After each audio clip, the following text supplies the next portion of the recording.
Gotta put me in the movies. Gotta make a big star out of me. Shirt.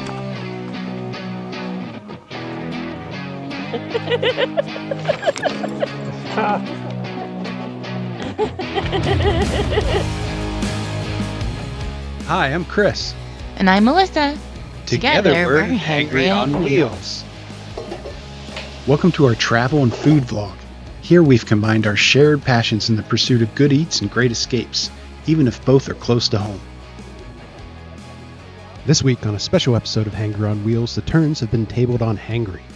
I'll be asked to cook for 2 guest critics and then face the same review I've been handing out to the eateries we've visited. Melissa couldn't join us this week, but given I'll be cooking, I was happy to shed Hangry's toughest critic. We're in western Pennsylvania today in a little town called Espyville, which sits on the shores of Pymatuning Lake.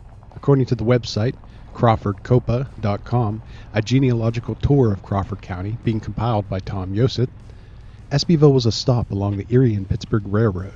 The town was laid out in 1833 by John Espy, beside what was then still a swamp. In the early 1800s, the land was densely forested by hemlock, tamarack, larch, maple, and beech. Historical texts state that numerous remnants and earthenworks from prehistoric mound builders were observed in the lowlands surrounding Shenango Creek, including mounds, moats, 2 circular forts, and stone altars. The Pennsylvania's DCNR website credits the builds to the prehistoric Adena culture. Later, the Monongahela and Delaware peoples would call the area home. The name Pymatuning means crooked mouth man's dwelling place. While the area still holds more than enough to ignite the imagination and curiosity of any visitor, the short history on the DCNR's website really is worth a read, even for long-time residents. The landscape of Pymatuning is somewhat different from times of yore. It's an area shaped by Depression-era public works that went a step beyond the brick streets in many of our cities. What wildness remains in the waters and trees is preserved by the state, managed by support, and funded in part by tourism. Floating here, I can appreciate the compromises humanity sometimes makes with nature.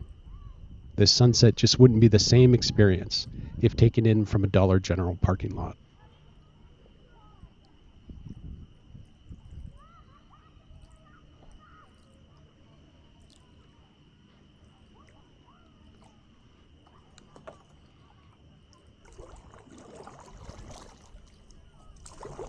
Alright, enough of all that. Let's get back to consuming conspicuously.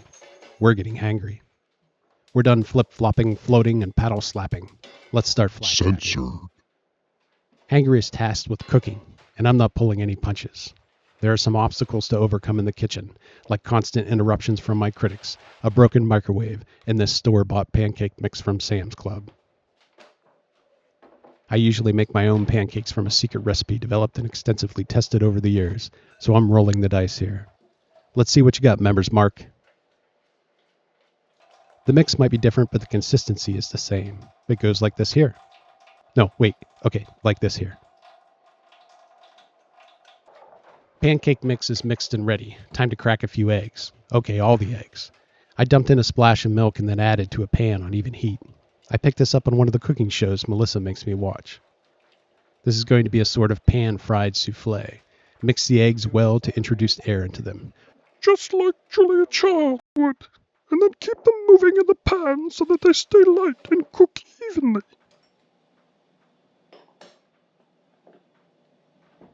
Don't worry about your frozen sausage because it's on low heat and frozen in the middle anyway. Keep an eye on those pancakes. When the bubbles on top pop and the batter firms up, flip them over. When the eggs are almost cooked and still just a little bit runny, remove them from the heat and push them all together into a patty in the center of the pan. I patted a little to bring her all together. Tap with cheese and seasoning of your choice and recover with the lid. The residual heat is enough to finish cooking the eggs and or melt the cheese. Everything is done now except the crying of the burnt sausage. Let's go see how I did. But wait, I'm already a big star. You're a big PIA. Okay. Oh, we need paper plates. Well, I didn't bring any plates now. What'd you have me get your paper plates for? Where are they? Oh, Dad thought we were going to serve ourselves. We didn't know we were being served. Oh. I thought you would put the food on the plates and then bring the plates out. No, don't, No, this is don't like a critique hibachi. him. This is good. This is a bocce. Bocce. It's hibachi.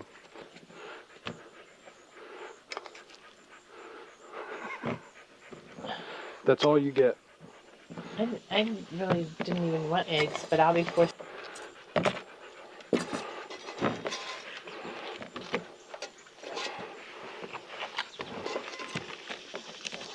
Chris had to work with frozen sausage. We're out on the outdoor patio.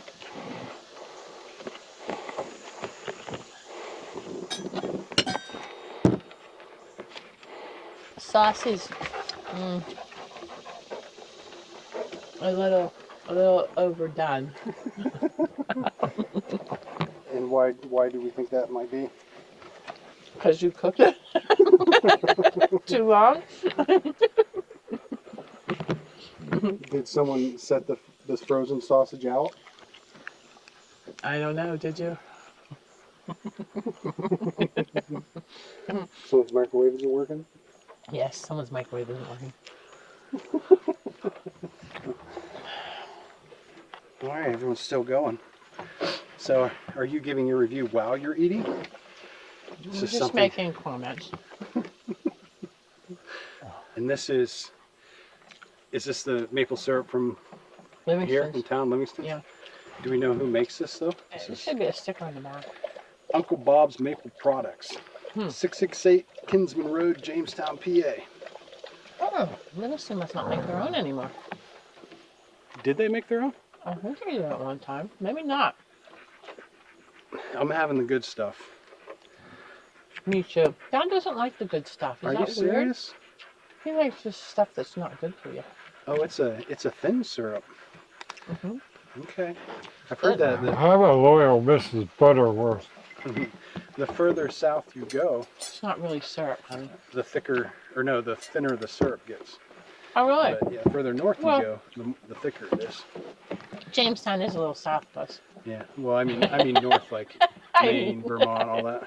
And now it's time for everyone's favorite part, the Hangry On Wheels review, where we rate food, service, and wow factor, all out of 10, for a grand total of, I guess now it would be, what? 10, 20, 30. Well, yeah. Times 90 3. points altogether. Oh, because there's No, it'd three be of us. 60, it'd be Okay. 60. Okay. Wait.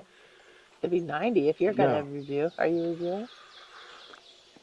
30 times 3. 90, you're right. Okay. And I don't have a college education. Carry the 1. Is that the square root of something? But it's at a 30 for each person, so. All right, whoever wants to go first. Okay. Ladies first. Me first? Okay. I'm going to give the pancakes a 10. They were scrumptious. They were really good. Probably the best pancakes I've had. Plus, I like the syrup. So it all went together well. The sausage, on the other hand, a little overdone. So crunchy. And the eggs. Oh, I can't do it individually, can I? It has to be out of 10, all the food. Oh, You can't okay. rate. We're not going to do the pancakes at a 10 then. Sorry. Okay, the sausage was a little overcooked, but I ate it anyways. And the eggs were pretty good, even though I didn't ask for eggs, but I was served eggs. So the whole thing, I'd say, let's go with a 8. 9. No, 9. We'll go with a 9. No, 8. No, 9. 8's fair. 8's fair. We'll go with 8. I'm not done. He's You were ready. going to talk. He's ready. The server was very pleasant, but he forgot to bring plates. The atmosphere, I mean, we couldn't pick a better spot out here. It's beautiful. The only thing was I didn't have much leg room because there was a dog under the table. And I felt like everyone was watching me because dogs surrounded us. I think that's it. That's Did it. you give a score for service? What'd you give me? out of 10? Minus, no.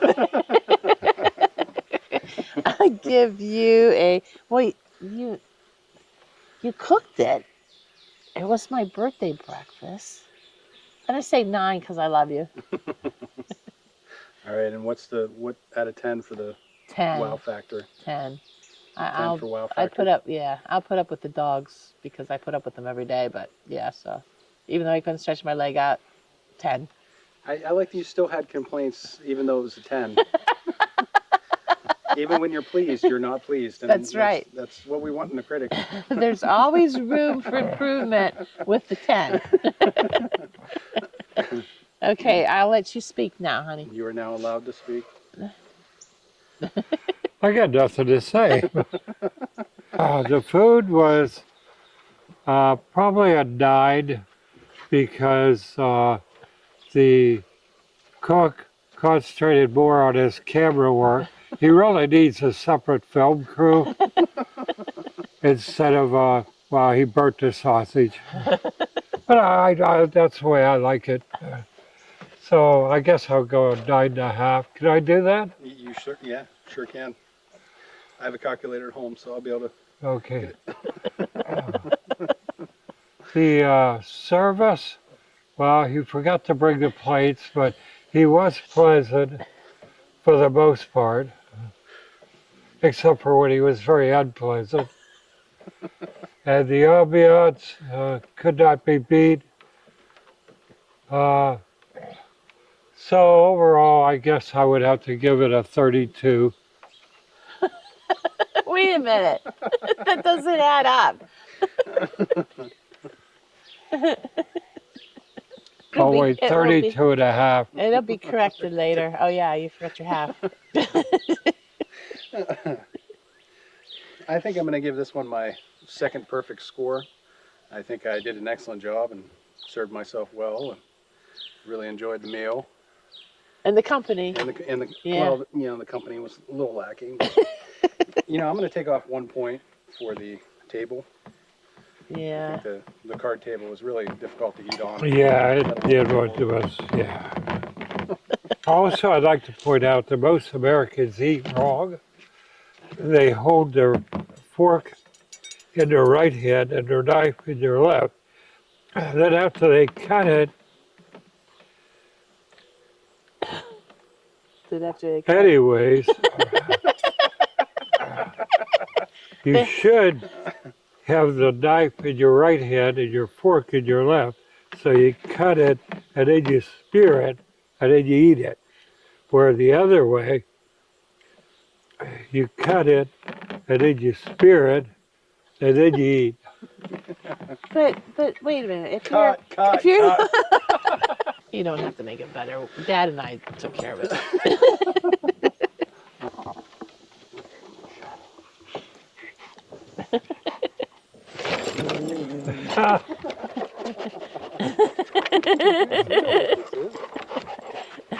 Goose grab. Thanks for watching, and please Don't stay hangry. Keep those wheels rolling. please like, subscribe, and share our channel and videos. If you want to support us more directly, you can find our merchandise on Teespring or simply donate via Ko-fi. You can find links in the description of this video to do both. Thanks for rejoining us on the remastery of this, the third season of Hangry On Wheels. We kept a pretty grueling pace, increased our production value, and survived a fairly steep learning curve as we implemented new equipment. As I went through these, I expected to feel much embarrassment at an abundance of mistakes and cringe-worthy performances.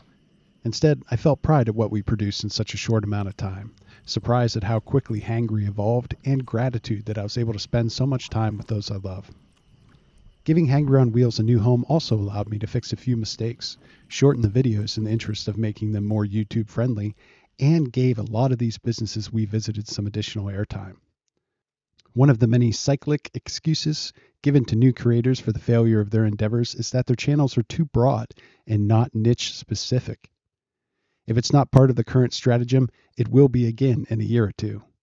Let this continue to serve as a test of that theory for so long as necessary until the world recognizes our brilliance. Stop by next week to see Hangry participate in the 2024 presidential election and expect some additional short-form videos to cap out the rest of the season. Season 4 so far comprised of a collection of 3-minute shorts that we're calling How in 3 will release shortly thereafter. Take care and happy holidays.